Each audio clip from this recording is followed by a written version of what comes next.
Well, you can see here I'm pretty stacked on projects, so in the upcoming stuff, what I'm going to be doing, I got to put 2 tires on my Kenworth. On the first drive axle, I did the ones 2 months ago on the other side, and then I was just running caps on the other side, just to try and wear them out. But I took a chunk out of the one side, and then in December, the brake locked up in the whole parking lot I was in was ice, and I didn't realize it. And as soon as I hit the street, that wheel was dragging, and it put a little flat spot in there, and it already worn down, so it put a little flat spot in just like a section like that, and it is pretty close to being too low. So I'm gonna put 2 tires on there, get rid of those caps that are on there. This is a whole heating core from Soaring Eagle, I'm pretty sure. That's going to be the whole heater core setup from the Kenworth, heat AC, condenser, and like blower motor. The other one on the truck is rotten, they all rot, and the heat barely works, and I'm freezing in there. And then I'm waiting on a transmission cooler. Right now the transmission cooler is air to water, so the engine coolant cools the transmission oil, which is not good in the cooling system because you're having something that's trying to get cooled down by the radiator, coolant, getting heated back up by something else really hot, the transmission. And I don't like that. And if it goes bad, you can get transmission oil in your engine coolant, and I'm not into that. Or vice versa. I don't know how it would work. So I'm going to take the coolant lines from that, and I'm going to run it more silicone lines to the bunk heater, the factory bunk heater. So we're going to get that working again because I got the blower on that working, so I just need coolant plumbed to it, and I'll get heat from the bunk plus heat in here. And I got a diesel heater under the bed, so I'll be toasty. So that is one project. Project 2, I'm going to be doing a lot of work on the Kenworth though.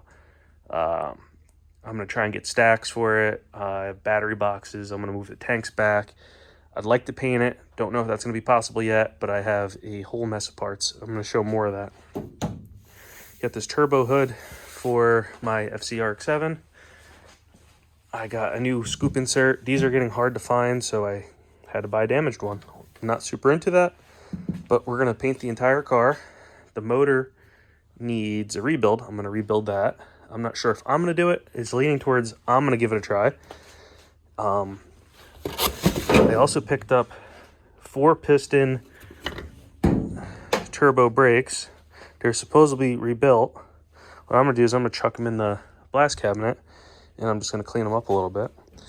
The guy was really nice about it. He said if it doesn't work, he'll give me my money back, but he was pretty confident in it. We got mud flaps there.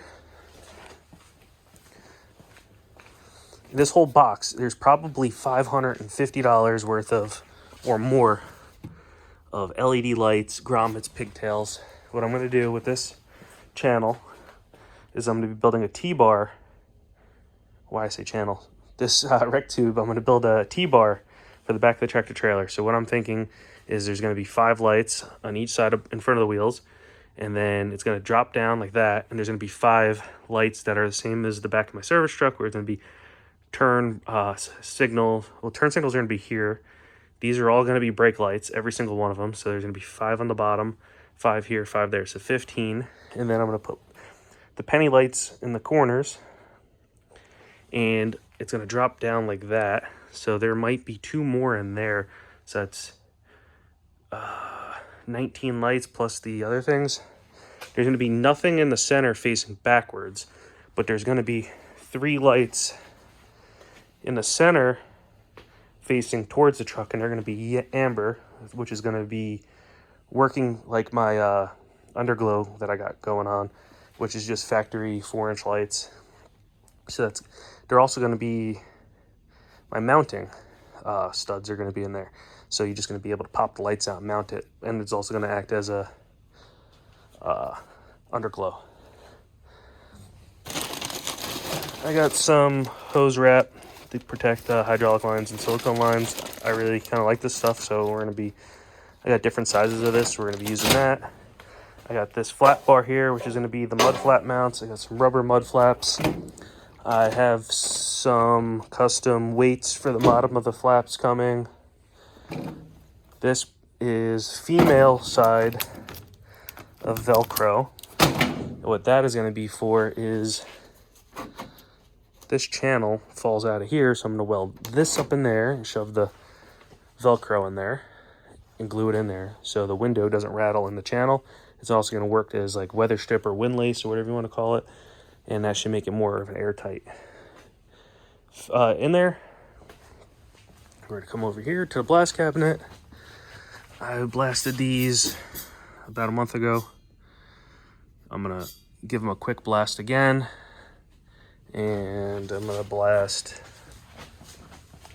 those calipers just to get them clean. I'm going to get this clean here. This is going to be a wall hanger in my house that's a little dirty, a little oily, but I'm going to work on my DR. I have a whole video on that of redoing that, and we're going to powder coat this stuff gloss black. This was powder coated, but they did a shitty job prepping it. This was always that color, and then this is banged up. So we're going to try that. And there's a whole slew of other projects. This is a video coming up changing this shift mechanism in my 2500. That might be out before this video or around the same time. I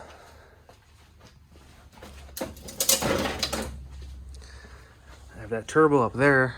I'd like to put it on something. This was I'm gonna powder coat those other ones black, but I was just testing out colors. It's dusty. I do like this green. I just don't like it on my truck. I also did white, and the truck's white. I don't like white on the truck. So we're just gonna do black because those were chrome and they just keep rusting and they're terrible. And I keep spending money and they keep getting banged up. So those are gonna go black. Everything's going gloss black. I have a sandblaster there, all the powder there, and I have an oven there, and then I have the toaster oven and powder coat gun stored inside the oven. You know, it just runs off the 220 there. I'm trying to see if I have anything that I powder coated before. Yeah. Everything's dusty. This was really nice. I think it's got overspray on it and it's dirty. But I powder coated that. Oh, I can show the bike. I powder coated a lot of the stuff on this. This was all chrome. Like this stuff here, the valve covers. I didn't do the primary. I bought a new primary. What else did I powder coat? I powdered these. The tips on the exhaust I powdered. A couple of the covers over here. I don't know. We just did a bunch of stuff to this.